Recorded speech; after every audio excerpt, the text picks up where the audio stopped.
Awesome. Hello, everyone. It's Barb Egan with Switch Research. And on today's Therapy Talks YouTube Live, we're going to talk about how to let it go. So cue that Frozen song. We're so glad that you joined us today. And I think that a lot of us can resonate of what does that mean? How can we actually let things go? We hear it all the time.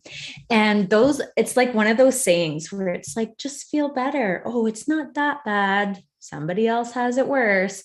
Like, let it go when it's thrown out at the wrong time can be kind of really insensitive. And I'm sure you felt that way or dismissed as well too. And so we don't want that. I want to preface that today that I'm not just going to put a Band-Aid on a broken arm and say, just let things go. Stop being negative or thinking negative. Because we all do. I mean, we all have real life stressors, and some things are easier to let go, like a leaf blowing in the wind. Some things are way harder to let go, like a big leafy branch off a tree. It's like if you've ever tried to climb a tree as a kid, even, or pull off a branch, some branches come off really easy and some aren't. And so it really depends how ingrained, how deep the roots are, both for positive and negative. So we're going to look at that negative side, but also use it as a positive side, because when the roots are deeper on positive thoughts or more rational thoughts, strong sense of self and worth, it's a little bit easier to let things go, but it doesn't mean you have to be perfect at it or to let everything go. So welcome. I love seeing where everybody's from. So we have some Indiana outside Chicago, which is great. That's amazing. I'm in Kelowna, British Columbia on the west coast of Canada, but I did live outside of Chicago for quite some time and I love that area. So great. I love when I get to see where you all are from. So if you haven't already, please share in the chat box if you'd like of where you're listening from, because again, we just want to paint a really awesome picture of a safe space. What we talk about here is really confidential. Feel free to share as much or as little as you feel comfortable. I love the interactiveness of this.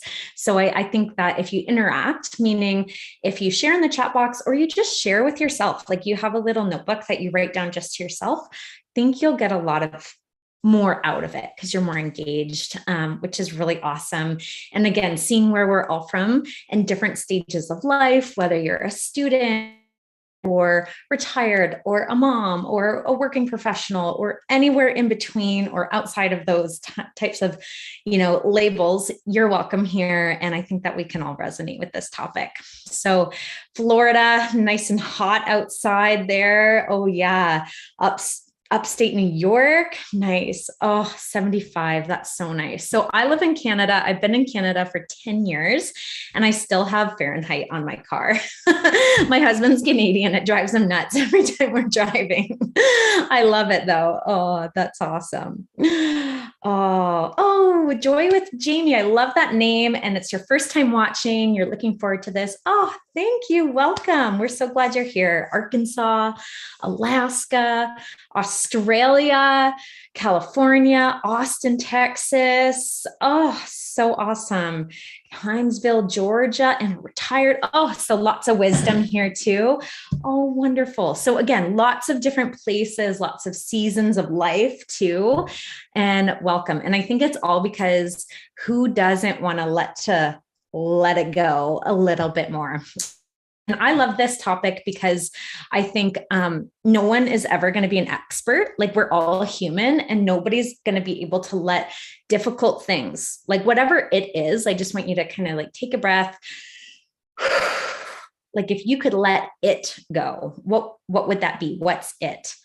Is it purpose? What's your purpose in life? Is it a negative thought of what people think about you or what you tell yourself that you're never going to get this job or, you're not as smart or as blank as so-and-so or just not good enough or not motivated enough? Like, what is it that you need to let it go? And that's what we're going to kind of focus in on because that it is really gray. It can be so many different things for different people.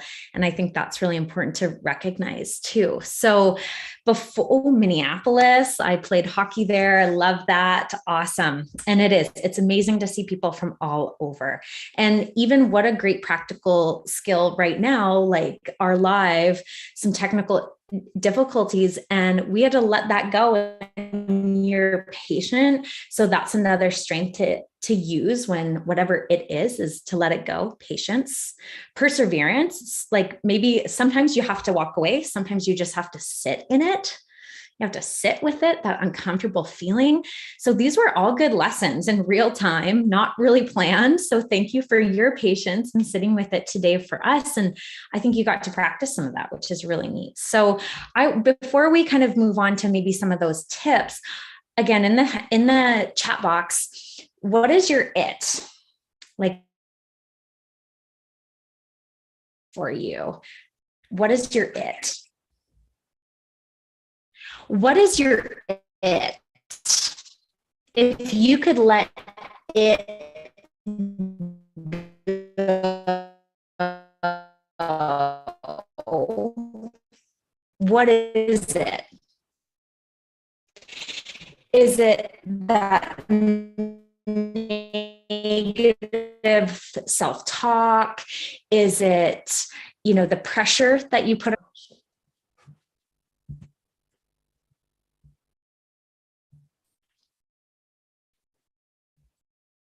Okay.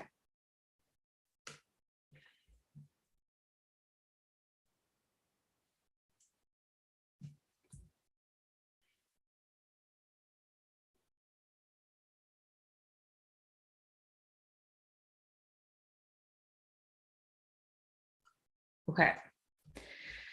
Oh, wow. Lots of great comments here.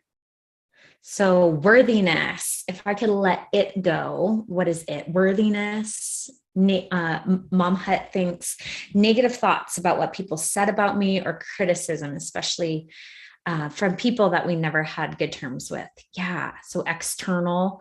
Jamie says, I'd like to let go of resentment or trying to forgive and let go of anger, especially around verbal abuse during childhood. Oh, I'm really sorry that happened to you. No child deserves that. No person deserves that, but especially a child.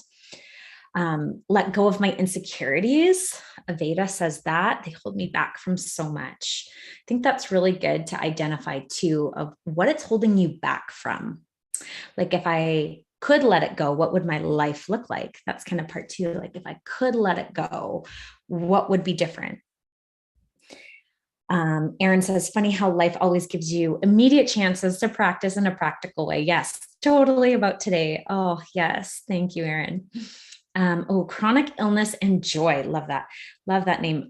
Letting go of the hurt for others when the hurt is not about me. Yeah. And sometimes those are boundaries, but sometimes it's just being human and being empathetic of, wow, I really feel for that person.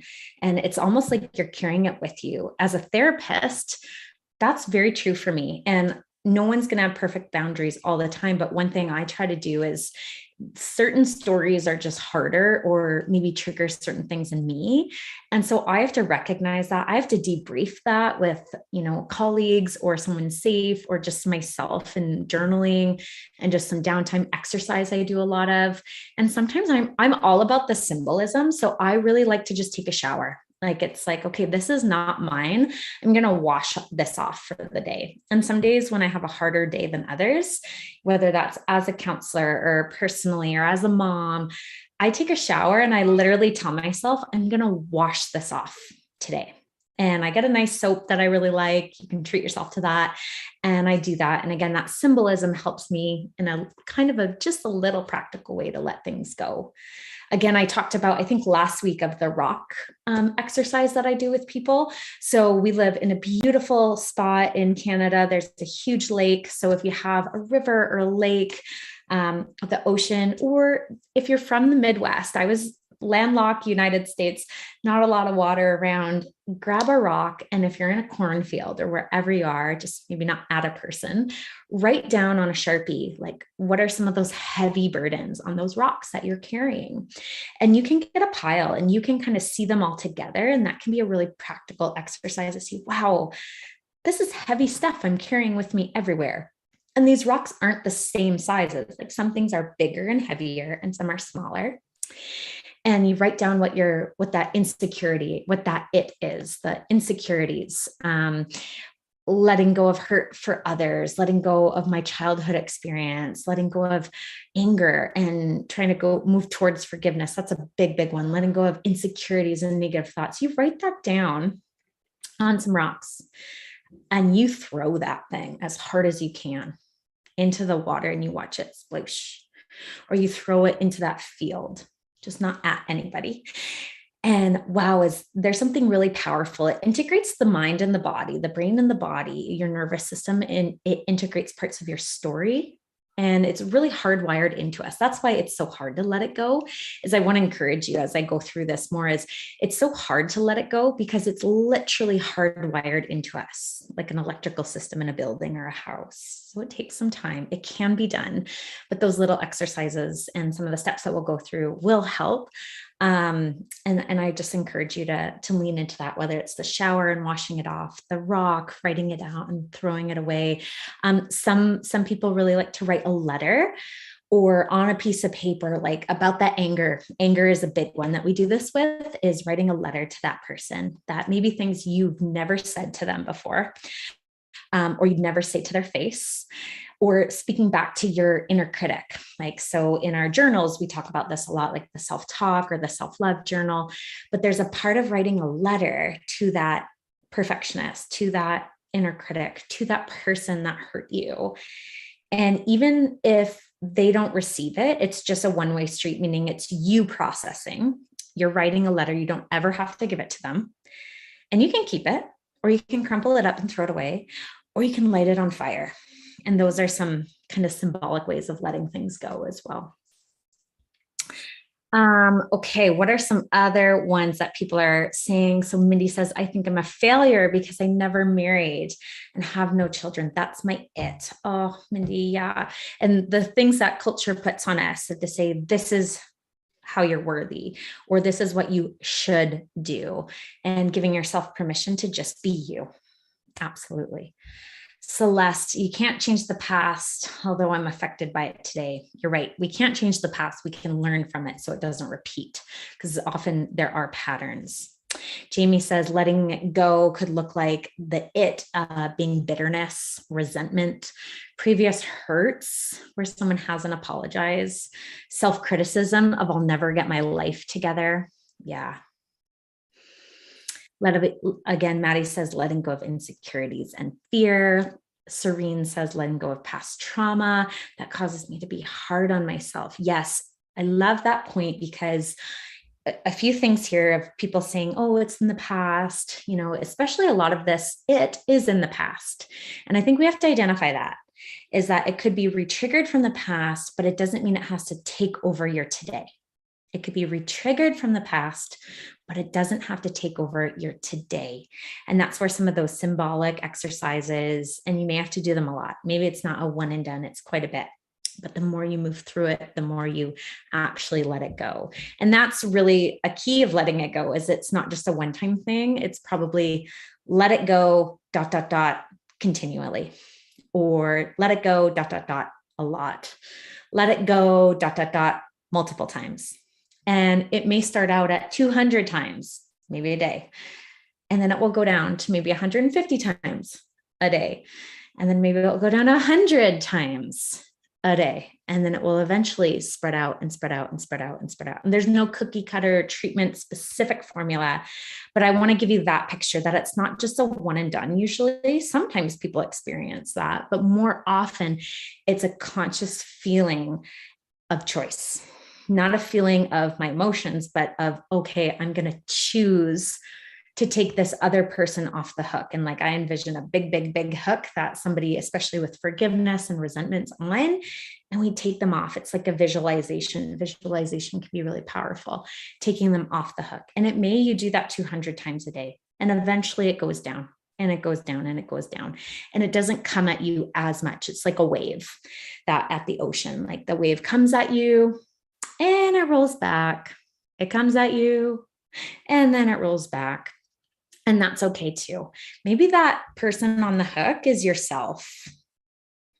It's your inner critic. It's those negative thoughts. It's those insecurities that maybe someone externally said to you when you were a child or in school or a coach or a friend or an ex, but now it's been internalized. It's hardwired into you, and you have to take you off that hook.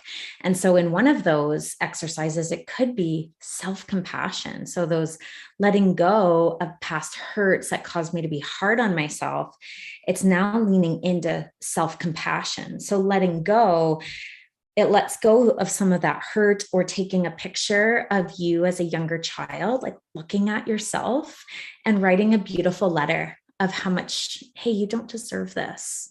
And again, those writing, often when we write about it, we move our bodies about it, we talk about it. Those different ways help to let it go, because it comes out of us too. So writing a letter at that younger version of you, looking at a picture and saying, this is not your fault. Practicing some compassion can be really, really beneficial. Some of our journals talk a lot about this, or Dr. Kristen Neffs is like the foremost expert on self-compassion, and she has great resources. So those types of things, like working on your mental health, actually helps to let it go too. Okay, I will read maybe two more, and then we'll move on to maybe some more of those nitty-gritty steps to help you get some practical takeaways. Okay, we've got about 20 minutes, so let's see. Yes, Mom says, I write letters to people who hurt me, and I find it so helpful. Oh, thank you for sharing that. That is awesome. Yeah, Maddie says, I also want to let go of the pressure I put on myself for how I should live my life based on how other successful people do. for society or family. And that is often it, is that we're comparing, and comparison is the somebody else's external or accolades, highlights, not their real life. And so that can be really, unfair of us to put those expectations on us. Yes. Oh, yeah. Chronic illness and joy. I hear you, Serene. And I love when you interact with each other. Thank you for that. Have you ever thought about it being less about the person who hurt you and more about self-love and compassion at this point? That can be really hard because in theory, yes. And I remember when I was in counseling years ago, and my counselor told me something similar. He was like, well, you're allowing that person to live rent-free in your head. And so that it that we're talking about here that you've identified, we're actually allowing that it. So that unforgiveness or that hurt that person caused me, or that negative thought, or that pressure I put on myself, or my shoulds, to live rent-free in my head. And like those rocks piling up, they carry a heavy burden with me everywhere I go. I got to start charging some rent, and I can evict that tenant anytime I want to. The brain's incredible. I can pick a new tenant that serves me better. And so let's figure out how we can do a little bit of that. So right now, I'm also going to ask from you, before I go headfirst into it, what are some ways that you let it go? What do you find helpful? So we identified the it for some of us, and I bet we really can resonate across different locations, different parts of our life that we're in. So that's the it. And then as I'm going to teach on this, I would love to hear, what do you do that works for you to let it go?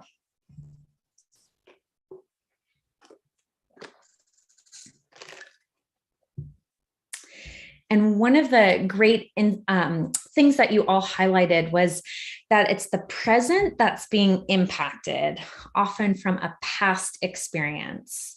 So we really have to let go of something from our past. And as humans, we overthink, we replay, and we do. We're not going to just stop doing that, but it's sometimes good just to identify that, okay, this is what's happening. I'm letting a past part of me trigger or take away from my present. And so number one, if we can put that into words. So when whatever our it is, that was step one that I had you just do. I had you put your it into words. And often if we can go to the emotion behind it. So for example, fear was a big one that most of you shared, of insecurity, pressure, not good enough. So if you can identify your it, and you can identify the emotion associated with it. So someone shared about, a verbal abuse in childhood. So that could be feeling less than, put down, shame. Shame is so hard. And when it gets emotional, negative emotion kind of hijacks our brain, and we get these negative memories and negative self-talk stored in the emotional part of our brain. That's why it's so intense. That's why it's so hard to let it go. It's because it's stored in a different place. So what we first have to do, number one, is put it into words, put our pain into words. So identify your it and the emotion along with it. So some practical ways, again, could be that rock exercise of just writing it out. It could be writing out what your it is and what's an emotion you feel. And for some of us, if we've suppressed or numbed, we actually don't know. The emotion part is really hard to identify. So it could just be step one, like take a deep breath. Where in my body do I feel this when I think of this memory, or when I identified the it? Do I feel really frustrated? Like my arms clench up and I can feel it here, or in my fists, or in my jaw, or in my stomach goes to knots. So where in my body do I feel it? And often our body tells us before our mind clues in. But what also can be really helpful is this thing called a feeling wheel. And you can Google it and save it to your phone or print it out. And it's a great little wheel that highlights different emotions and then synonyms. So there's probably a few words that really resonate with you when you think of a memory, and then write about it and pick what emotion goes with it. I love to use the feeling wheel. I think it's a really great resource. So that's kind of step one. Identify your it, identify that emotion, where in my body, where on that feeling wheel. Number two, make a commitment to let it go. Like if we want to do it, we have to say, I'm going to let this go. I want to let it go. And even as some of you were sharing, you were saying what it keeps you from. And I think that's good to identify too, is to say, if I didn't have this this is what I would be doing. And again, journal about it, dream about it. This is not where you shame yourself or pressure yourself or should on yourself of you should be here or what's wrong with you. Again, it's so hard to let it go because it's so hard. It's hardwired into your brain because it was a really painful experience. And how we let it go is really to validate it first, is to say, oh, that would have been really hard and painful to hear.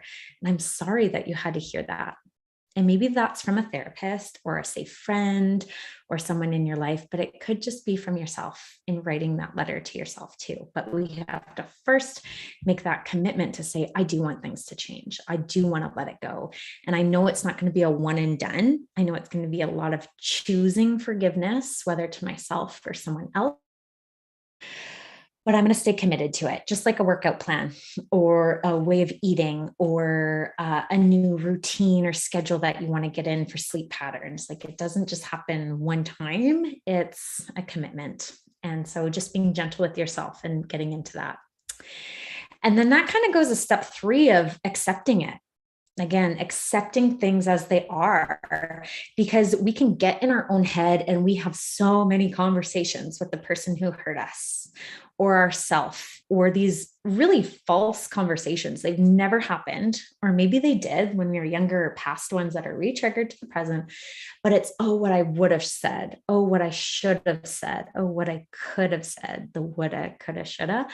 And so we need to really take a deep breath, pause those overthinking hamster wheels in our mind. Again, we talked about ruminating last time. That's where you just replay, but you don't really get off the hamster wheel. You just get exhausted, and we can't undo the past, but we can't get off that hamster wheel, and we can go outside and go for a jog, meaning that we can move forward or actually have some movement in it by doing some of those exercises or some of these things, being on places like this, listening to podcasts and counseling and reading books, doing these exercises of the rocks and the writing, and just taking care of yourself, showing that you deserve it. You're not accepting that this was okay behavior. It's, this is where I'm at and it's not my fault, but now it's my responsibility to move forward. And how can I show myself some self-love, some self-care, some self-respect that I deserve in this commitment of letting things go, and so that it doesn't derail me. So the more that we are on that hamster wheel of just replaying with no end change, like it just ends in pain all the time. Like you're on that running hamster wheel, but you're not going anywhere. Your knees are sore. You're just exhausted. It's not helpful. And so it could be letting it go, can be writing it down. And what did I learn? Or what do I wish would have happened? And sometimes there's an untold part of your story that you never had validated. You never had someone say, I'm sorry that happened. And you can't change that, but you can accept in that moment that I actually deserve to be apologized to, and I wasn't. And that's really hard. But I can, write about it. I can sit with that. I can show that I'm deserving of that and worthy of that by how I treat my body, of eating well and water and sleeping and exercise and doing good things for my mental health. And by doing so, you're accepting of things, but that doesn't mean that, oh, it's all okay. It's saying, no, that's not okay, but I'm not going to stay stuck there. I'm going to actually try to move forward in this. And that can be hard. Okay, number 4, stop blaming others. This can be so hard because I think we all get into that cycle of, well, I wouldn't feel this way if so-and-so didn't say this to me or do this to me, or I was a child, it wasn't my fault. And again, back to that kind of, it's not my fault, but now it's my responsibility. And there's a great term in psychology called the fault responsibility line, like earthquake fault line. It shakes you up. It moves you to the core. It kind of jiggles all things out of your life. And it's a great opportunity to rebuild. Now that responsibility fault line, it may not be your fault that something happened to you. To not stay a victim. And that victim mentality is the number one thing that will keep you stuck and keep you in resentment, unforgiveness, and anger more than anything. Number 5, forgive yourself and others. Okay. And forgiveness is not a feeling, it is a choice. Resentment is like this terrible festering of bitterness and unforgiveness and hurt. Hurt is really at the core of it. So if we can target that hurt, not just the anger, that anger iceberg that we talk about, you can Google that image. It's really awesome and helpful to think about. But there's a big iceberg. You see anger at the top, or outbursts, or I'm so angry, I can't forgive you. But underneath, in the majority of the water, is hurt, is worry, is disappointment, is low self-esteem, is overwhelm. Is all sorts of things. And that's what's really driving the anger. So anger, we often call a secondary emotion, meaning that there's something underneath it driving it, often hurt. And if you can find someone safe to process that hurt with, if you can write about it, talk about it, and try to get validation in that from yourself, and maybe right or wrong if you can. You don't need the other person to do that. You can do those letters. You can never give them. You can send them. There's lots of ways to work through that forgiveness part of it, even if that other person's not involved or you don't want them to be, but just doing as much as you can on your part. And again, forgiveness is not a feeling, it's a choice. But this is often that resentment that is the hardest part of letting it go. It's like really hot. When I ask people to describe it where in your body, it's often like very hot and red and burning. So even putting it into words like that, making art about it, working out, like actually getting it out of your muscles because it's hardwired into our system, that can be a big one too. So this is such a hard one. So I feel like I'm glossing over because it's like, oh, forgive yourself and other people. And I recognize how hard it is, and it's not a one-time thing. And that's a big one. Number 6, find support in people who fulfill you. So instead of hyper-focusing on that person who's living rent-free in your head, whether that's yourself in a negative tone or someone who's hurt you, is identifying that, okay, I've got to find some safe people around me. And last time, some people were saying, I don't really have safe people. So maybe we need to figure out, where can I meet like-minded people with my hobbies? So a book club or a hiking club, a walking club, a running club, a new gym, a faith community. On here, Facebook, online communities are great ways to start. And maybe it's in therapy. Like just a really good connection with your therapist can be a great starting point of being a safe person and finding people who fulfill you. So that could be an exercise this week too, of writing down who are the people who fulfill you and who are the people that drain you. Kind of taking a people inventory of your life, and who do you spend the most time with? If you're spending time with people and activities that drain you, no wonder it's harder to let things go because your capacity is so much smaller. But if you're around people and activities, I would say too, that fill you up, whether that's exercise or reading a book, listening to music, going for nature walks, spending time with friends, trying to get coffee with a friend once a week, you're going to notice that it's easier to let things go, kind of like a gas tank in a car. Your tank is going to be much fuller. So it's going to be easier to let things go when it's not going as well, or at least you have confidence that you can make it to a gas station rather than, ending up on the side of the road. All right, two more. 7, focus on the things that give you joy right now. So again, we saw a lot of these things that are hard to let go are from the past, and they're robbing us of our present joy. So keep a list. There was a book called by Ann Voskamp, 1,000 Gifts. And it was a couple of years ago, kind of really at the cusp of this gratitude and mindfulness movement, that, okay, what are 1,000 gifts? And I actually kept something on my phone just in that reminder section of 1,000 gifts. And I just write things down in there. And you don't have to get to 1,000. You can get to 10, you can get to 100. But the premise is of, oh, I just really love my hot coffee or my iced coffee on a hot day. Oh, that was such a gift. Like it's a different type of wording than just gratitude, but oh, this was a gift to me today. This was really special. This was set apart. And it helps you be really present, which helps you integrate into your present moment. It integrates your mind and body to redo your hardwiring and helps you not be so triggered of the past to let things go. So mindfulness, meditation. And then finally, number 8, it's okay to seek professional help. Counseling, therapy, sometimes medication can be really helpful, but that's what we're here for as therapists, is to support you. And that, this is really real and it can be so hard to let it go because it's hardwired into us. So it's just as somebody else's external negative or critical voice became your own. Oftentimes in therapy, our more balanced, self-compassionate, non-judgmental voice speaking over and into you, you get to borrow my voice. You get to borrow my words for that week until we see each other again, until it becomes your own, until it actually resonates with you. And the brain can rewire into your body by a safe person, by these different tips, by taking care of yourself and being committed to letting it go. So there's a lot of hope in that. So that's kind of those 8 tips overview. I'll pop in really quick. I just want to be mindful of time to maybe a few of the chat box of what helps you. And if you struggle with some of those steps, like nobody's going to do all of them perfect. It's go and research it. Go and listen to podcasts on this, rewatch this, take notes, practice once a week. One of these a week, lean into. It doesn't have to be all of them.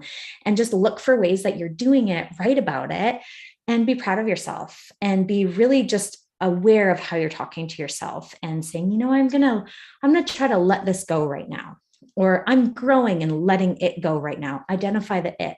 Maybe that's just the first step, and that's okay. Okay, so I'll just read a little bit of this.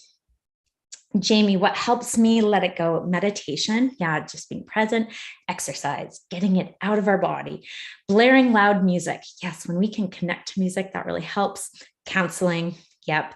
Kristen Neff's book on self-compassionate, listen to it for free from my library app, Libby. Cool. That's awesome. We love that. The self-love journal that we have is really good in our online courses. The self-talk is all on that critical inner voice, but there's so many things on this topic. Another one, I learned it from a book called Winning the War in Your Mind. Good. That sounds like a Joyce Meyer book. That sounds really good. Let's see. I'll just say another one. Oh, acceptance is big, says Chronic Illness and Joy. It's an acknowledgement instead of saying what happened was okay. Yes, acceptance. That is absolutely. That's good. Very good. And a Craig Groeschel book. Oh, I love Craig Groeschel. Great. He's really good. And if you're into those faith components, there's a lot on like the Bible app that incorporate these types of things a lot. Craig Groeschel is really good. But again, there's lots of apps like that I talk about on here. Sanvello in the United States, Mindshift, Headspace, those sort of things. So I want to encourage you, all of those, not one does the trick, but all of those in little parts and at different times, strategic interventions really help. So thank you all so much for joining. If you have questions, come back on, re-listen to this. We can keep going through stuff like this too. A lot of it doesn't just stop here. It's a lot on our topics, and you can follow along with Joelle and Haley, our different podcasts, as well as our lives. And I think all of those are tools in your toolbox to help let it go.